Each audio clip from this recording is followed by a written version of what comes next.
Drill এনে কাম করবো না? গ্যান্ডিংকে নিচে না উপরে?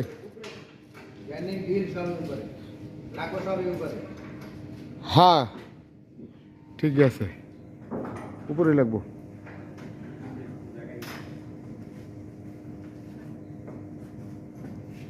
এখন যে ফ্লান্স টাইট দিতেছে।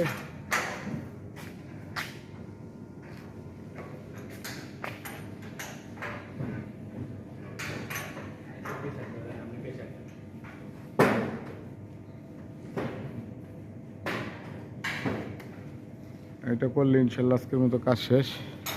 শুক্র, শনি, রবি, সোম, মঙ্গল, আজকে নিয়ে 5 দিন কাজ করলাম একটা না। প্রতিদিনই 2-3 ঘন্টা করে, প্রতিদিনই 2-3 ঘন্টা করে ওভারটাইম করেছি।